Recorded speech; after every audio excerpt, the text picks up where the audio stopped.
Bonjour, ici Maxime Jaudoin à l'Hôtel Le Germain de Baie-Saint-Paul, à quelques minutes de commencer une conférence avec Martin, un sculpteur qui a plusieurs années de pratique derrière la cravate. Mais juste avant de commencer la conférence en question, j'ai eu la chance de m'entretenir avec lui dans une entrevue.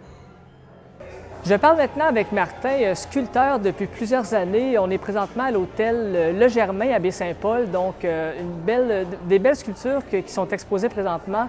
Dites-moi pour vous, le métier de sculpteur, ça représente quoi?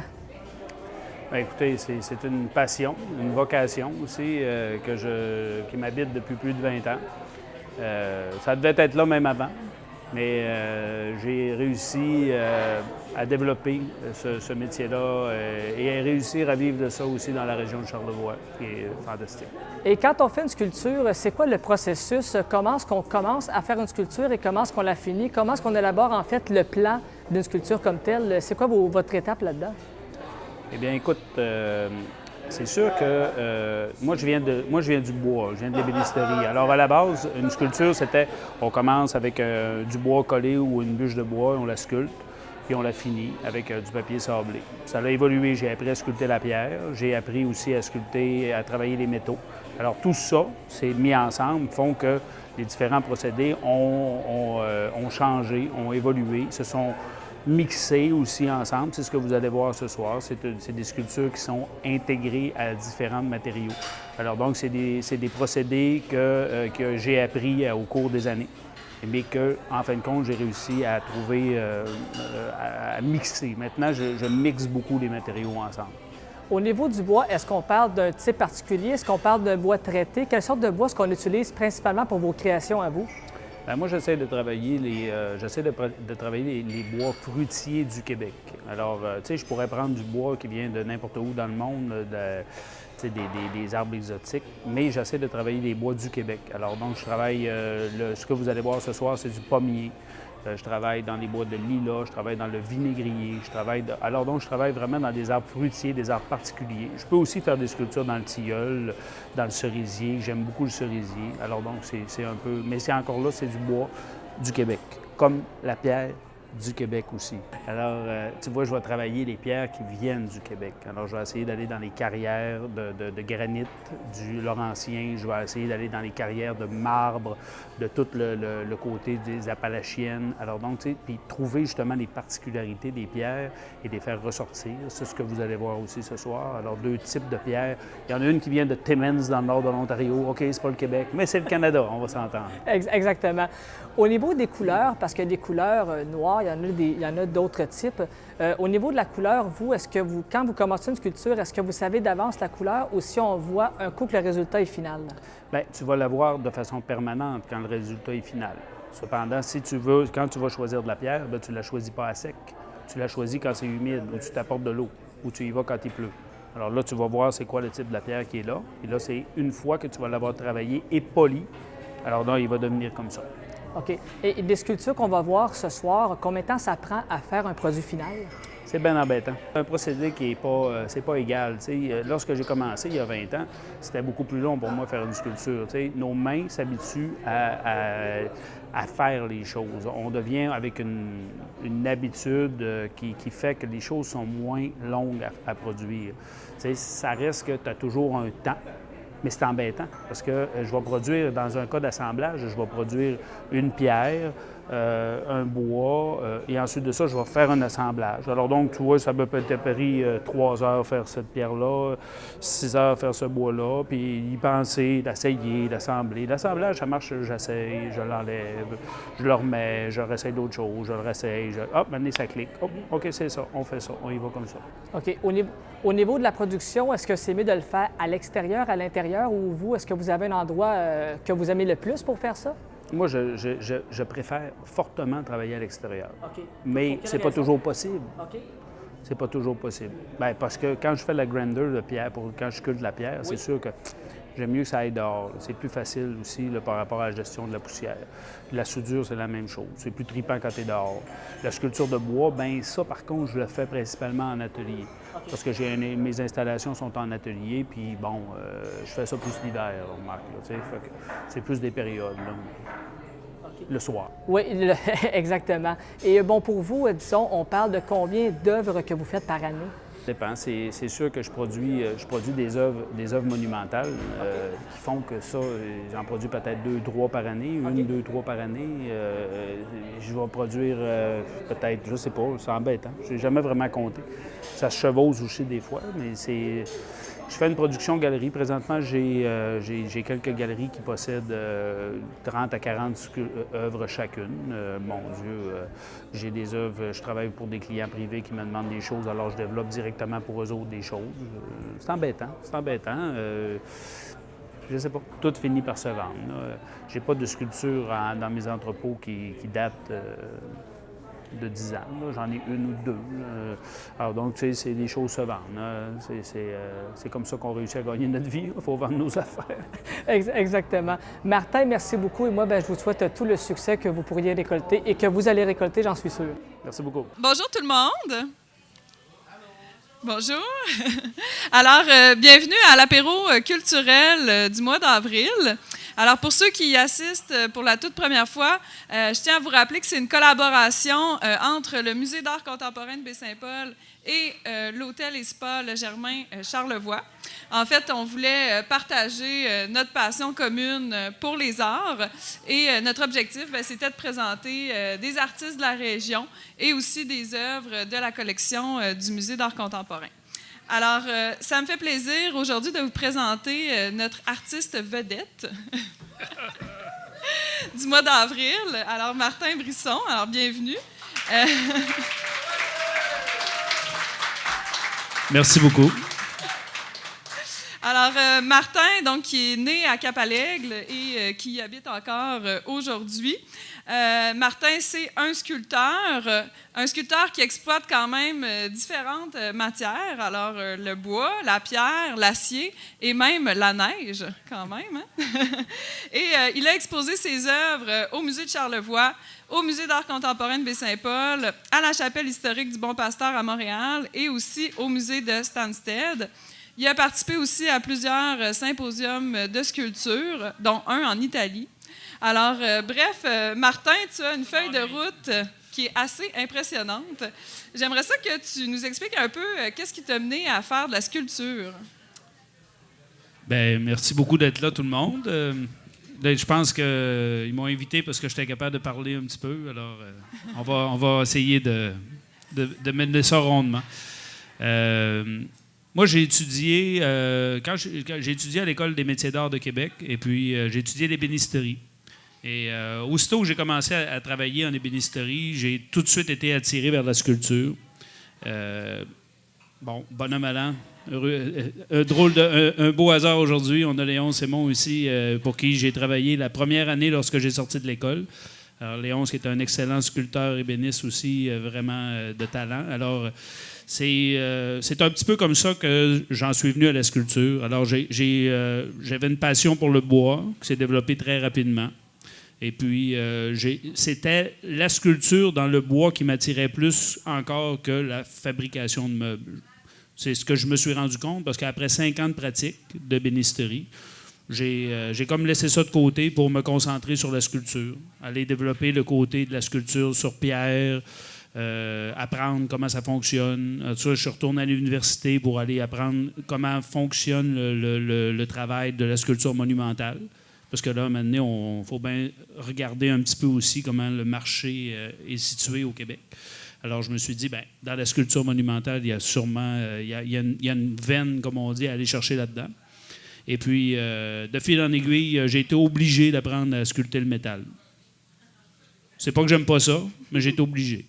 Maintenant, j'aime ça. Mais sur le coup, je n'étais pas sûr. Mais aujourd'hui, je n'haïs pas ça. Alors, c'est un petit peu comme ça que la sculpture est venue à moi. Quand tu décides de faire une sculpture, qu'est-ce qui va déterminer, en fait, le choix des matériaux que tu vas utiliser? Qu'est-ce qui va déterminer que tu vas utiliser le bois ou le métal ou la pierre ou une combinaison? J'ai accumulé beaucoup de matériaux avec les années. Alors donc, j'ai favorisé des matériaux qui viennent du Québec. Alors, des pierres qui viennent du Québec. Alors, j'ai des pierres qui viennent de la région de l'Amiante, j'ai des pierres qui viennent du Mont-Saint-Hilaire, j'ai des pierres qui viennent de Timmins, dans le nord de l'Ontario. J'ai des pierres aussi qui viennent de Charlevoix. les granites de Charlevoix, parce qu'on est dans le Laurentien, on est dans une des parties du monde qui a les plus anciennes pierres. Pour le bois, ben, plutôt que de travailler des bois exotiques, je me suis dit pourquoi pas travailler du pommier, pourquoi pas travailler du vinaigrier, pourquoi pas travailler des arbres qui viennent du Québec, qui ont des... Et tout ça, toutes ces pierres, tous ces bois ont des particularités, ils ont des couleurs spéciales. Si on regarde le pommier, c'est sa couleur naturelle, là. Il n'y a pas de teinture là-dessus. Là. Lui, il swing, là. C'est comme une chaise berçante. Là. Ça, si vous l'avez chez vous un jour, là, vous vous dites, là, il va-tu tomber? Il ne tombera pas. Ça en fait comme ça. À moins que je donne un petit coup de buffer en dessous du HBIM. Là. Donc, les pierres, j'en ai 2 là aussi. J'ai apporté des pierres parce que je me disais, si je ne peux pas parler des pierres sans apporter des pierres. C'est comme ça, c'est une sculpture qui est acier-bois. Mais les pierres aussi ont leur particularité. Les serpentines qui viennent de la région de l'Amiante sont vertes, jaunes, vertes foncées, vertes pâles. C'est des marbres. Au Québec, on a des marbres. Mais personne n'utilise jamais ça. C'est le concassé des mines d'amiante. Fait que il faut toujours bien que quelqu'un en parle un jour, qu'on a des pierres incroyables. Je veux dire, quand j'ai exposé au Carrousel du Louvre à Paris, j'ai gagné la médaille de bronze à cause de ça, à cause d'une... Il disait « The green marble ». Oui, c'est ça. From Québec. Fait que, tu sais, en fin de compte, c'est quoi je décide en premier, ben c'est un peu tout ça. Fait qu'en fin de compte, je me dis, bon, je vais sculpter une pièce de pommier. Et puis ensuite de ça, qu'est-ce que je fais avec? Je la mixe-tu avec une pierre? Je la mixe-tu avec un bois? Avec de l'acier? Ça vient en deuxième. Tu sais, fait que je vais faire des trucs. Je sais un petit peu qu'est-ce que je vais faire avec, mais bon, après ça, c'est de l'assemblage. Tu sais, je trouve mes morceaux de métal que j'ai autour de moi, puis je check si elle est haute de même, ou haute de même, ou haute comme ça, ou comme ça. Donc, ce que je comprends, c'est que tu pars pas avec une idée précise qu'est-ce que tu vas faire. C'est plus la matière qui va... C'est parce que la plupart du temps, on gagne notre vie avec ça. Donc, la plupart du temps, on travaille avec un client, ce qui est très plaisant aussi, mais on va chercher avec un client à réaliser le rêve du client. On va travailler sur un projet de sculpture extérieure, il y a des critères. Tu te dis, bon, regarde, tu vas l'avoir si tu fais ça. Genre. Fait que, tu sais, il y a toujours plein de contraintes qui sont reliées au fait de gagner sa vie. Si tu travailles pour l'Église, tu vas réparer ou tu vas faire une sculpture qui ressemble à une sculpture d'Église. Fait que, tu sais, quand moi je fais des choses comme ça, j'essaie de me mettre le moins de barrières possible. Là, tu comprends? Tu sais, je sens la matière, je regarde comment je file ça, puis j'y vais avec ça. Tu sais, comment la forme... De toute façon, quand je ramasse une pierre d'une carrière, je sais pas mal ce que je vais faire avec déjà. Tu sais, je le sais. Puis même si je la retrouve là, 2 ans après, 3 ans après, dans le tas de roches, je m'en rappelle. 10 ans après, je m'en rappelle. Tu sais, c'est fou pareil, parce que, tu sais, il y a comme eu un... Je l'ai pas ramassé pour rien. Tu sais, quand je fais des oiseaux en pierre, puis quand je vais chercher dans la carrière, je dis, bon, là, je vais chercher des oiseaux, là. Puis je vais chercher des oiseaux, là. Tu sais, je tasse les roches, puis il faut qu'il y ait la forme d'un oiseau. Puis là, quand il y a la forme d'un oiseau, je prends la pierre, je la mets dans le pick-up, puis on revient à la maison avec ça. Okay, ils sont là. Tu sais, en fin de compte, c'est un gros travail de collaboration. Moi, je suis responsable d'à peine 50% de ce que c'est devenu, là. Parce que le reste, il est là. Je ne suis pas comme un peintre, là. Moi, le peintre, Vladimir, part avec sa toile. C'est lui qui est responsable à 100% de son travail. Sa peinture, c'est lui qui la met. Moi, je ne suis pas responsable de 50% de ce que c'est devenu, là, parce que c'était déjà là. Moi, j'ai pogné la patente, la bûche, puis j'ai ôté des choses dessus. Donc, ce que tu vois là, c'est pas moi qui ai décidé de la couleur du nœud. C'était là. C'est la nature qui a fait la job. C'est intéressant. Tu parlais tantôt aussi de sculpture monumentale. Est-ce que tu vas travailler de la même façon quand tu vas faire une commande pour quelqu'un ou si c'est une commande publique de plus grande envergure? Bien, j'essaye. Oui. Mais tu sais, ça dépend tout le temps aussi, c'est quoi qu'on veut aller sortir. C'est sûr que si on veut travailler sur le cas d'un personnage historique, tu peux le faire bien abstrait, là, mais ça te tente peut-être bien que le monde le reconnaisse aussi, tu sais. Tu sais, qu'ils se disent, OK, c'est ça, tu sais. Mais tu sais, ça dépend des cas. Ça dépend des cas. Écoute, il y a tellement de situations. Je ne suis pas trop... je suis pas trop barré là-dessus. Tu sais, j'ai une certaine ouverture, moi. Tu sais, je veux dire, à quelque part, j'ai tellement fait de trucs de toutes sortes de trucs. À quelque part, je me dis, ben, soit je me contrains à faire quelque chose pour avoir, entre guillemets, un style à moi, mais je pense que dans tout ce que je fais, mon style est là pareil. T'sais. Qu'importe si je fais quelque chose de plus réaliste, qu'importe si je fais quelque chose de plus abstrait, je pense qu'on ressent le travail pareil, puis je suis à l'aise avec ça. Parfait. De ce qu'on voit ici, c'est plus des œuvres abstraites. Est-ce que tu travailles justement des œuvres figuratives aussi? Ou Bien, j'ai commencé par ça. Puis c'est pas que ça me tente moins d'en faire, mais j'ai comme, je me dirige plus vers quelque chose où la matière a plus sa place. C'est un peu ça le jeu, hein. Tu sais, si mettons que je fais une super belle sculpture avec un visage dans Serpentine, ben il va être rendu à un certain point. Tu sais, j'ai comme l'impression que l'abstraction rend plus la matière, on sent plus les mouvements. Mais bon, j'haïs pas ça, là. Tu sais, je veux dire, j'en fais aussi de la figuration. C'est un peu... je suis un peu embêté là-dessus, là, par rapport à ça, tu sais. C'est pour ça que...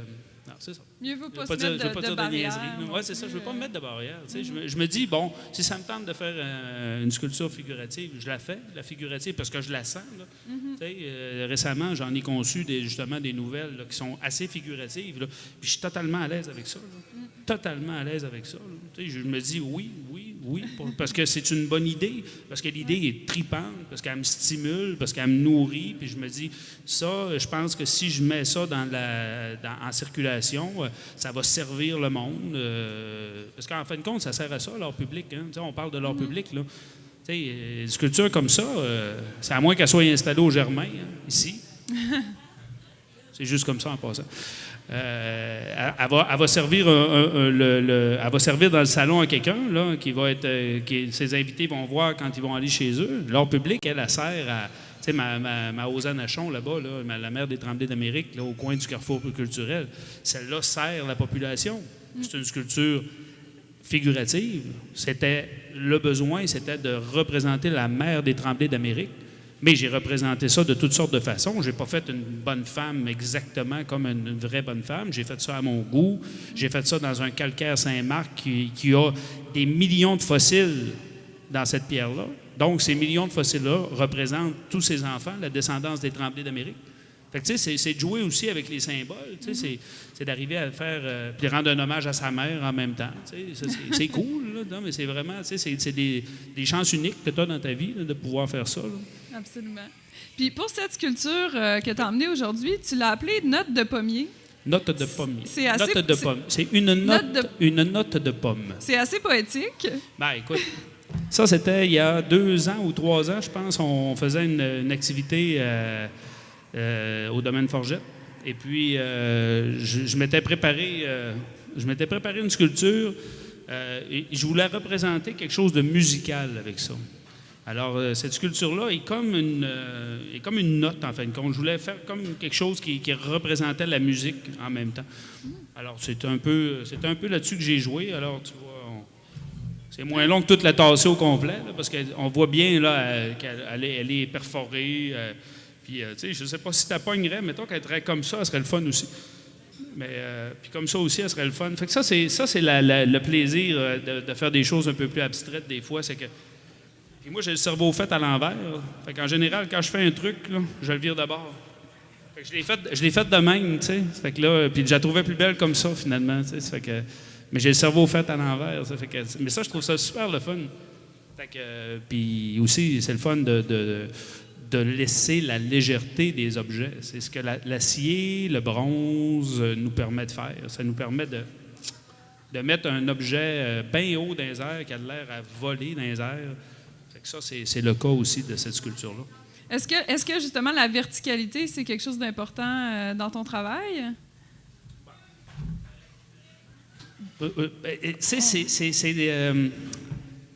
Je pense au monde. Comment tu veux... Ça se met bien dans un salon, ça. Si c'était un gréement là, trop large, là, c'est dur à placer. T'sais. Fait que, puis, tu sais, si tu veux le voir par-dessus le divan, regarde, tu vas t'avoir par-dessus le divan. Non, mais tu sais, je veux dire, il faut que tu y penses. Bien, il faut que tu y penses. T'sais. Mais, par exemple, ça se prend bien mal en photo. Parce que À moins de prendre une photo sur le long, là, ça se prend bien mal en photo. Bien, à part ça, mais oui, j'aime ça travailler en hauteur parce que justement, ça permet de... C'est un peu sorti, un peu comme ces pièces-là, là, les pièces de pierre, c'est un peu sorti d'une idée de faire des fleurs. Tu sais, je me disais, pourquoi pas faire des fleurs en pierre? Tu sais? Utiliser cette matière hyper solide pour en créer quelque chose de... représenter quelque chose de super léger. Tu sais. Fait que maintenant, je me disais, OK, ouais. Fait que là, tu sais, ça est venu comme ça. Fait que là, je faisais des petites fleurs. Fait que là, maintenant, je me dis, on va faire des grandes fleurs aussi. Fait que là, tu sais, aller jouer dans ce principe-là, je trouve ça intéressant. Là. Puis aussi, tu n'as pas besoin de socle. Parce qu'on s'est rendu compte en galerie que finalement, là, tu es rendu, tu l'aimes. Tu as un flash, tu l'aimes. Bon, tu l'aimes. La deuxième étape, c'est où c'est que je la mets chez nous. Fait que là, tu ne sais pas où la mettre chez vous parce que tu n'as pas de place. Là, tu dis, je ne vais pas en mettre sur le meuble. Je claire toutes les affaires dessus le meuble là, que j'ai à la maison.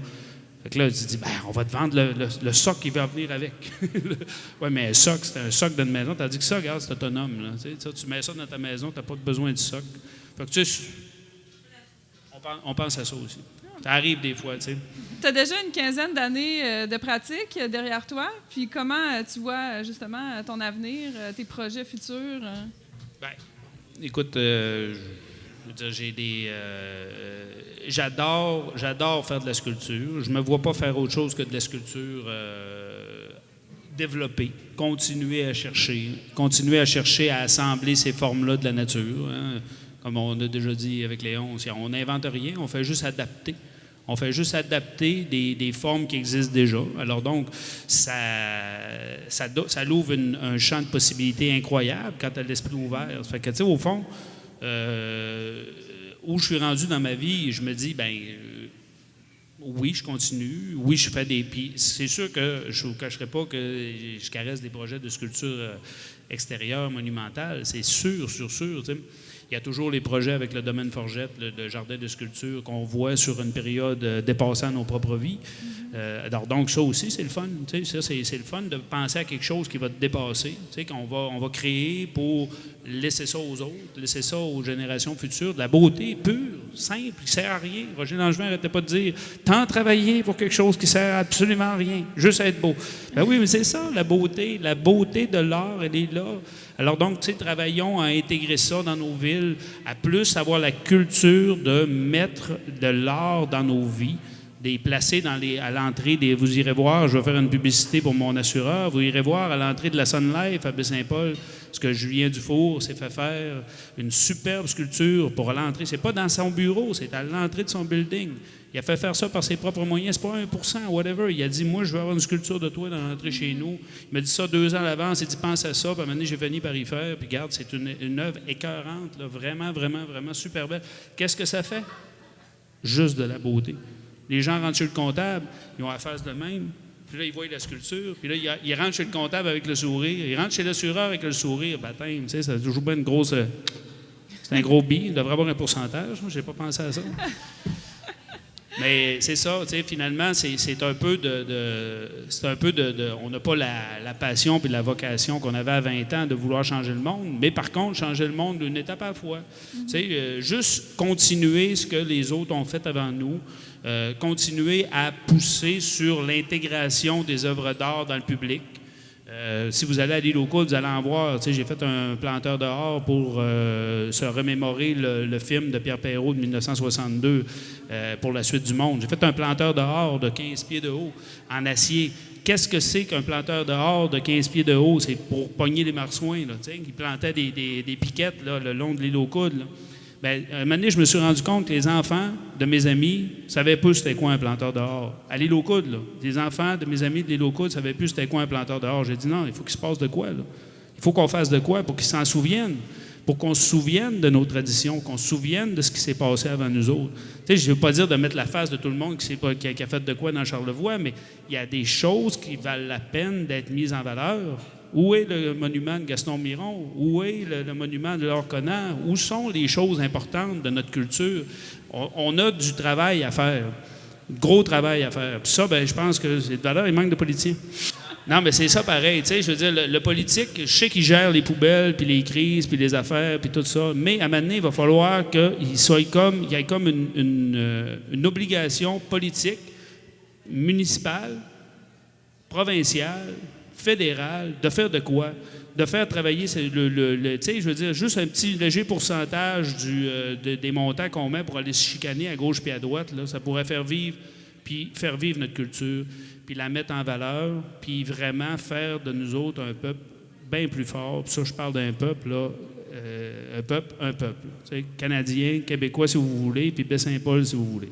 Faites comme vous voulez, mais l'important, c'est de réussir à mettre notre culture en valeur d'une façon ou d'une autre. Puis la sculpture, bien, c'est nous autres qui sommes capables d'aller dehors. Tu sais, je veux dire, c'est ça, la sculpture sert à ça. Elle sert à être là pour le monde, comme l'architecture, comme l'ingénierie. Ça vient ensemble. Tout ça est bolté ensemble. Là. Quand tu t'aperçois c'est qui pogne les contrats d'art public dans les grandes villes, bien, c'est des associations d'ingénieurs, d'architectes puis de sculpteurs. C'est ça qui pogne. C'est ça qui fait que... Donc, c'est nos génies. Je ne dis pas que je suis un génie, là, mais je pense qu'on est tous bons dans ce qu'on fait, puis il faut le mettre en valeur. Alors, quand on fait un 5 à 7 comme ça, j'aime toujours emmener une sculpture, en fait, de la collection du musée. On en a quand même 3000 dans la collection, alors il faut les sortir. J'ai apporté ici une sculpture d'André Fournel, qui est un artiste super important.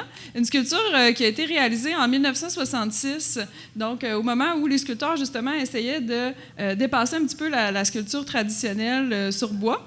Et en fait, André Fournel aurait fait seulement 4 sculptures sur bois dans sa vie, et on en a une quand même au Musée d'art contemporain. Moi, je la trouvais intéressante quand même à cause des percées qu'il y a. C'est une sculpture qui s'appelle La Porte, mais justement, ces ouvertures-là permettent de voir à travers. Puis j'aime tout le temps ça, voir qu'est-ce que l'artiste voit dans la sculpture que j'apporte. Est-ce que tu vois un parallèle avec ton travail ou est-ce que c'est une sculpture que tu trouves intéressante? Bien, écoute, c'est sûr que ça fait à peu près 10 minutes que je la connais. Là. Mais je dirais, comme certains analystes, elle date, hein? On sent l'époque. Hein? Ça, je suis sur différents comités, hein? Je connais les réactions du monde. Non, mais sérieusement, effectivement, c'est sûr qu'une sculpture avec des trous, moi, j'aime ça. Tout de suite, en partant, je n'haïs pas ça. Puis les textures aussi, tu vois que... j'ai vu beaucoup d'œuvres dans ces genres-là. Justement, notre ami Gérard Thériault avait fait une série d'œuvres là, qui ressemblaient à ça aussi, là. Des assemblages, puis des trucs comme ça. Alors... Puis c'est, en fait, dans les années 60 aussi, Fournel était très proche d'Armand Vaillancourt. Puis Armand Vaillancourt faisait des explorations avec du bois brûlé. Puis il y a des parties ici, justement, qui sont brûlées par Fournel. Fait que vous viendrez voir de plus proche tantôt. On voit qu'il a vraiment travaillé la matière, qu'il y a quelque chose de quand même très expressif, même si on sent quand même une certaine bidimensionnalité qui est plutôt rare. Oui, mais tu sais, s'il en a fait juste 4, il commençait. Oui, effectivement. C'est sûr que probablement qu'après après un certain temps, il aura essayé d'autres choses. Tu sens que, justement, c'est peut-être des essais qu'il faisait au début. S'il en avait fait 5000, la 5000e, probablement qu'elle aurait changé aussi de face. Hein? Ça évolue, ça, là, cette histoire-là. Là. Effectivement. Oui, M. Tremblay? Alors, M. Tremblay demande quelle influence le sculpteur Gérard Thériault, qui est de la région, a eu sur ta carrière. Bien, c'était une drôle d'histoire parce que j'étais au cégep, justement, en ébénisterie, puis la première année. Et puis, on avait fait un cours ici. Je vais essayer de faire ça assez quick. Okay? On a fait un cours qui s'appelait Exploration géographique, puis ça se passait au Balcon Vert. Et puis là, la première journée de l'exploration géographique, on descendait voir le cap de roche en bas de chez Bruno Côté puis Gérard Thériault. Tu sais, il y a un cap de roche là, qui est canté, puis là, on allait étudier ce cap de roche-là. Puis en descendant la côte à pied, parce que l'autobus ne voulait pas descendre, fait que là, on descendait à pied. Là, j'ai vu ça, sculpteur. Moi, j'ai jamais été voir le cap de roche. J'étais enfilé direct dans l'atelier de sculpture. Puis Gérard, c'est la seule fois, je l'ai connu, je l'ai assez bien connu, puis c'est la seule fois que je l'ai vu sculpter. Parce que je me suis installé là, puis lui, il sculptait, puis j'ai dit « Excusez-moi, monsieur, je peux-tu vous regarder travailler? » Puis là, il a dit « Bon, oui, installe-toi. » Fait que là, je suis resté là, puis à un moment donné, je me suis levé, j'ai dit « Merci, monsieur, je peux-tu revenir? » Il dit « Reviens quand tu veux. » Puis c'est tout. Et là, à partir de ce moment-là, j'ai décidé que j'allais être sculpteur. C'était ça, là, en fin de compte. J'ai vu cette affaire-là, puis je me suis dit « Je peux pas faire autrement qu'être ça, là, tu sais. » Puis après ça, ben, je suis retourné régulièrement voir Gérard. J'ai pris des cours avec lui. On a été très amis. Alors, c'est ça. Fait que finalement, j'avais trouvé le truc aussi. J'avais son point faible. Je descendais toujours. Quand j'arrêtais chez Gérard, j'avais une voiture moi, pour me voyager à Québec. Fait que je défitais tout le temps des amis. Des amis Et Gérard, il aimait bien ça. Quand je rentrais avec une belle amie de fille là, dans l'atelier, là, j'étais tranquille pour regarder les sculptures. Puis lui, il était bien content que j'arrive. Là, il voyait, il cherchait. Et quand il me voyait arriver, il cherchait. Là, je dis, oh, il sera pas long, là, il arrive. Là. Fait que là, moi, j'avais toute ma liberté de regarder ses œuvres comme je voulais. Puis mon Gérard, il était, en tout cas, Martin, tu me présentes du bien beau monde. Alors, c'est ça. Est-ce qu'il y a d'autres personnes qui ont des questions ou des commentaires sur le travail de Martin? La question était, quelle est la plus grande sculpture que tu as faite? La plus grande sculpture que j'ai faite, c'est une sculpture de Menot maître-draveur, mais dans le cours chez nous. À 50 pieds de haut. Ah oui, elle est en acier, elle pèse 10 tonnes. Ouais, c'est ça. Un jour, peut-être qu'elle va être installée à quelque part. C'est ça. Je l'ai dans le cours. Sinon, celle installée, la plus grande, c'est probablement la plus grande, c'est le planteur dehors à l'île aux Coudes. Mais la plus pesante, c'est le Jacques Cartier, que j'ai fait pour le 350e du passage de Jacques Cartier à l'île aux Coudes. C'est-tu 350e? Je suis mêlé avec Montréal, en tout cas, c'est pas grave. Ah non, c'est plus que ça. 450e. Ben oui, c'est ça, là. C'est 450e. Ben oui, c'est ça. Ça, c'est le genre de choses qu'on peut construire. C'est là que je disais tantôt que la demande... Toi, là, tu peux pas, comme sculpteur, tu peux pas aller vendre une sculpture de 200 pieds à une ville, là, tu sais. Je veux dire, il faut que la ville veuille l'avoir. Si elle veut l'avoir, la ville, tu vas y faire. Il n'y a pas de problème, là, tu sais. Mais le problème, c'est ça. C'est que les demandes viennent rarement des villes. Tu sais, les villes devraient mettre où, moi, j'avais rêvé un pourcentage sur les transports sur les routes. Tu sais, un pourcentage, comme le 1% du gouvernement pour les bâtisses, mais pour les routes. Fait, pourquoi pas, il y aurait un pourcentage sur un travaux routier. Regarde, quand ils ont fait la côte ici à Baie-Saint-Paul, ça a coûté 13 millions. Il y aurait eu une méchante belle sculpture dans la côte, là, ici, là. Tu n'en aurais peut-être même pas rien qu'une. Tu en aurais eu une série de Welcome to Baie-Saint-Paul, là. Puis là, ça aurait été épuisé à même les fonds gouvernementaux. Puis, tu sais, plutôt que de tout donner à la corruption, là, nous autres aussi, on est capable d'être corrompus, là.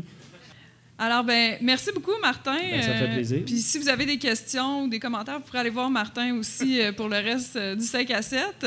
Alors, je vous remercie de votre présence. Puis voilà. Merci, Martin. Merci beaucoup.